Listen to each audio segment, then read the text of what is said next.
tayo ng sandwich. Ito na yung ating pandesal.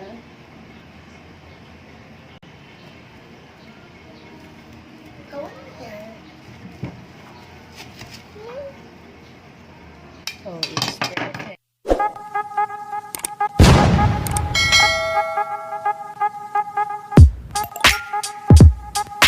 Okay, welcome to my YouTube channel. I will try again my luck in cooking bread. Kasi masarap ang bread roll ni Peter Roux. This is 2 cups all-purpose flour. Itong recipe nito ay kay Kusina Chef.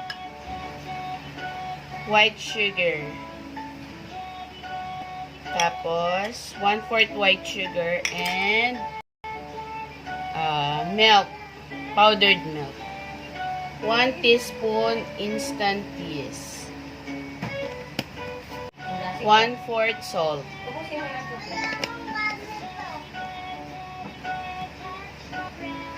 Tapos lalagyan natin ng water.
Ayan.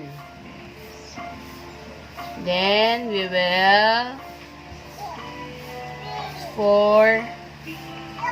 will rest this for 1 hour.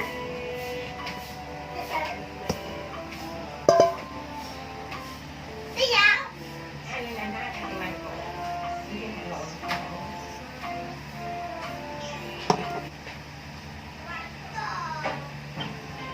No food in the room.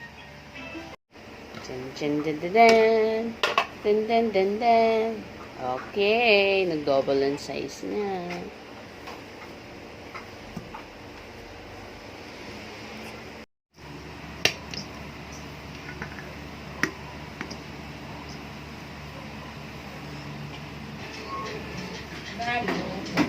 Ang nagising naman si Michael.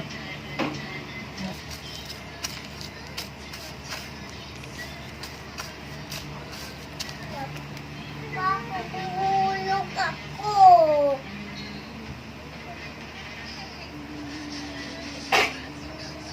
Cellphone. Mommy, I'm talking fast.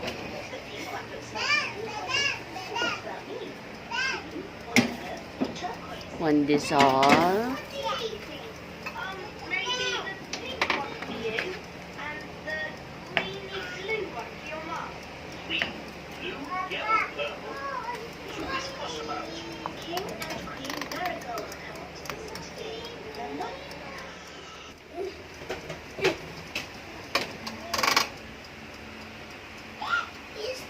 Kitty. Mommy, you did not make a cake for me.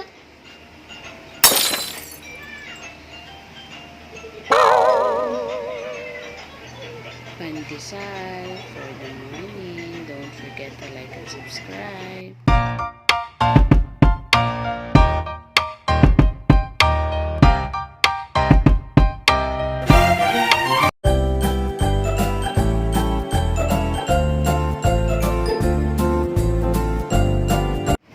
Hello, pandesal. Ito na po ang aking version ng pandesal. So, marami akong na-try. Nag-try ako ng ube cheese pandesal kamakailan lang. Pero hindi ko na-record. So, ayan po. Medyo sunog kasi dinagdagan ko ng cooking time. Pero okay naman. Pantay naman siya. So, don't forget to like and subscribe to my YouTube channel. And hit the notification bell para updated ka sa mga bagong uploads. Bye!